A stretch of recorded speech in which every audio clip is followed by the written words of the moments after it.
Did an unknown object really shut down fighter jets, jam weapon systems, and outrun the Iranian Air Force right over a capital city? Let's talk about the 1976 Tehran UFO Incident, one of the strongest military confirmed UFO cases most people have never heard of. It's September 18, 1976, late at night in Tehran, Iran.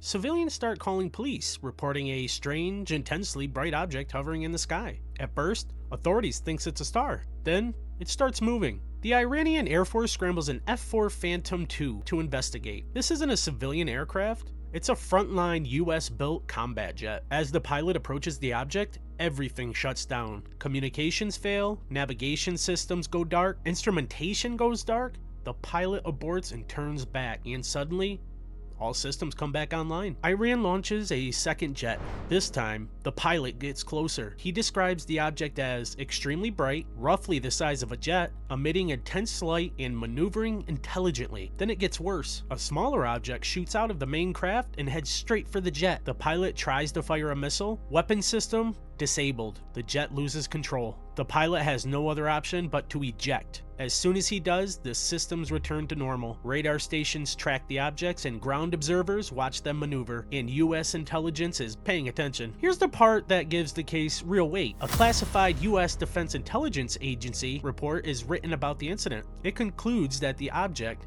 demonstrated advanced maneuverability, interfered with multiple aircraft systems, and showed deliberate, controlled behavior. The report says the case was of high interest to US military analysts. This wasn't Cold War hysteria. Iran and the US were allies at the time. Iran flew American jets, used American equipment, and those systems didn't just fail randomly.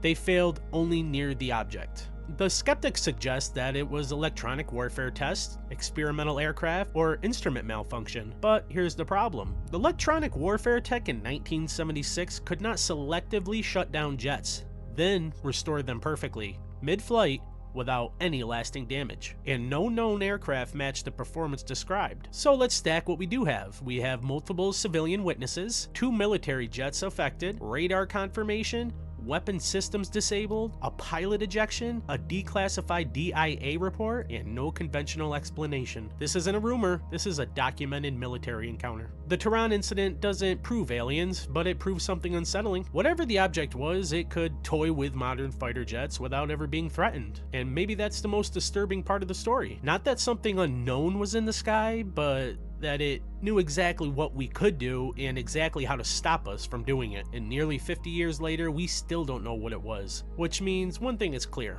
That night over Tehran, human technology met something that clearly wasn't impressed.